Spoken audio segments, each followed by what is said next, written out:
this video, we're going to talk about power series. A power series is a series in the following form, which looks like summation from n equals to 0 to infinity cn x to the power of n, where my cn here are constants,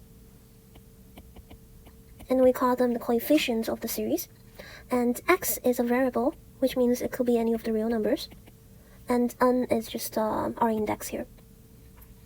If we expand it, you will get c0 plus c1 x plus c2 x squared plus c3 x cubed, and so on.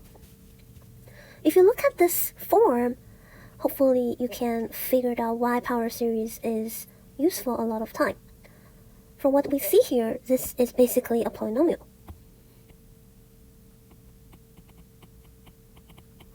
And we know that polynomial is very easy to differentiate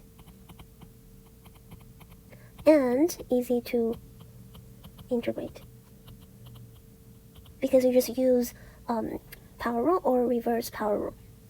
And for each fixed x, because well, x is a variable and it can change, could be 1, could be 0, could be any other real numbers. For each fixed x, so if we fix x to be a certain number, then the series could converge or diverge, depends on which x you pick.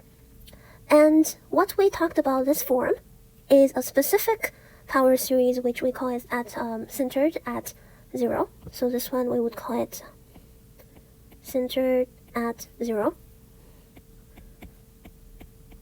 Or you can say centered at x equals to 0.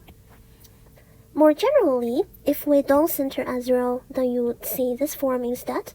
So you would have, instead of just x here, you would have x minus a here, where a here is my center. So a is my center.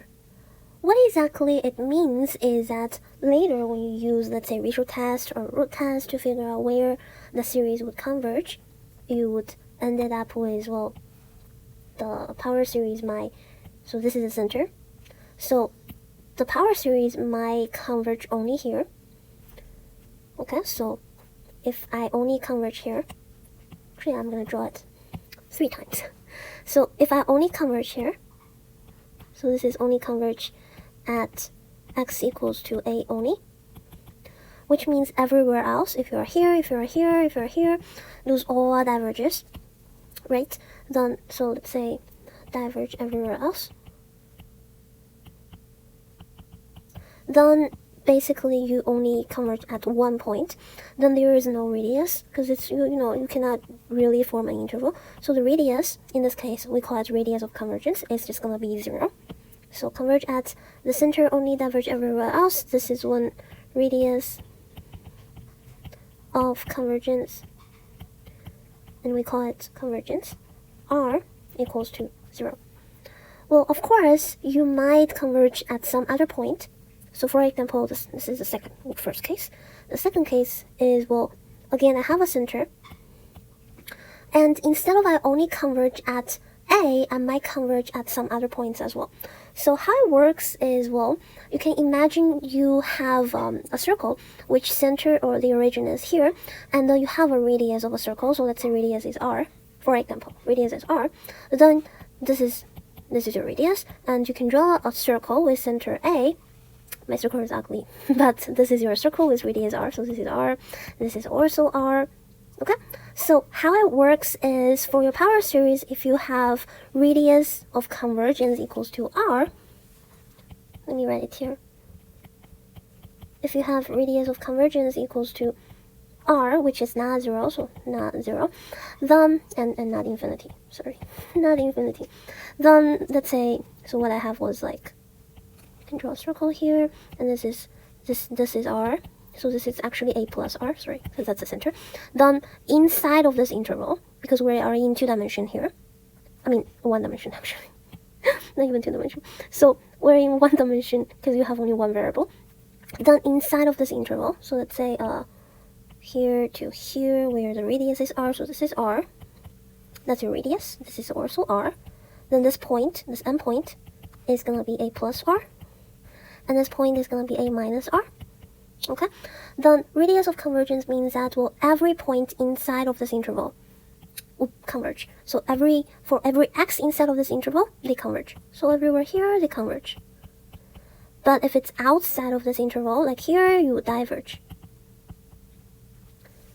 And that happens if you have, already here, that happens if you have absolute value of x minus a, where a is my center, is less than r. Okay, so if you see something like this, it tells you my radius is r, center is a, and inside of this interval, so from a minus r to a plus r, I would converge. Outside of this interval, I would diverge. What about endpoints? So for example, at a equals a plus r and a minus r, do I know if they converge or diverge? Just from radius itself, we do not know. You need to check them separately. So let me write it down here as well. I want to cover everything in one go, and we'll see examples. So let me write it here. So for endpoints, it's not very clear. Let's use red. So for endpoints, point a plus minus r, we do not know if they converge or diverge just from radius of convergence. We need to check them separately. Which again, I'll show you examples later, which will make more sense.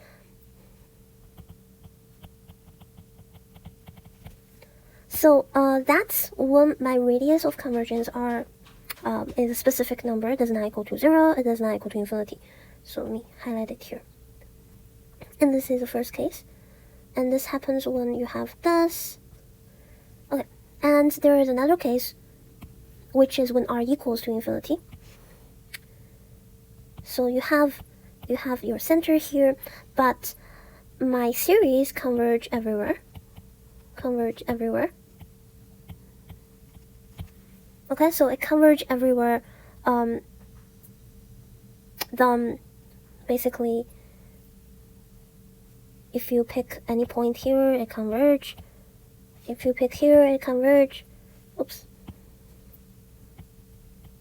If you pick here, it converge as well. Okay, so it converges everywhere. No matter what my x is, it always converge. Let me see, no matter what x is. Well, in that case, we say the radius of convergence is infinity. So those are the three cases you could possibly see when we have a power series. Let me think. There's one more, and this basically summarizes everything here.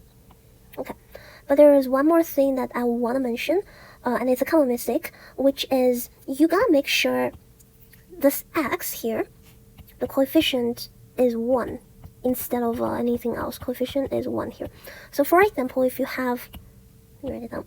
So example, if I have 2x minus 1 here, to the power of 1, then we need to rewrite it as 2 times x minus 1 over 2, the whole thing to the power of 1. Okay? You need to rewrite it like this, and then 1 over 2 is your center.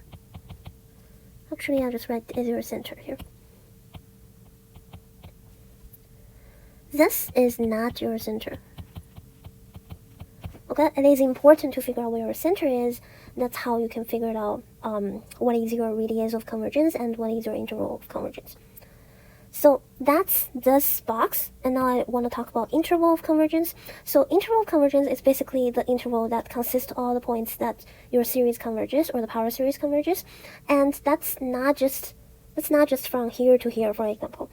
As I mentioned, you need to check your endpoints, see if they converge as well. If they do, you need to include the endpoint that converges. If they don't, then just a minus a r to a plus r, for example. But sometimes you might need to change it to this or this, depends on if they converge or not. Again, this will make more sense once we see an example.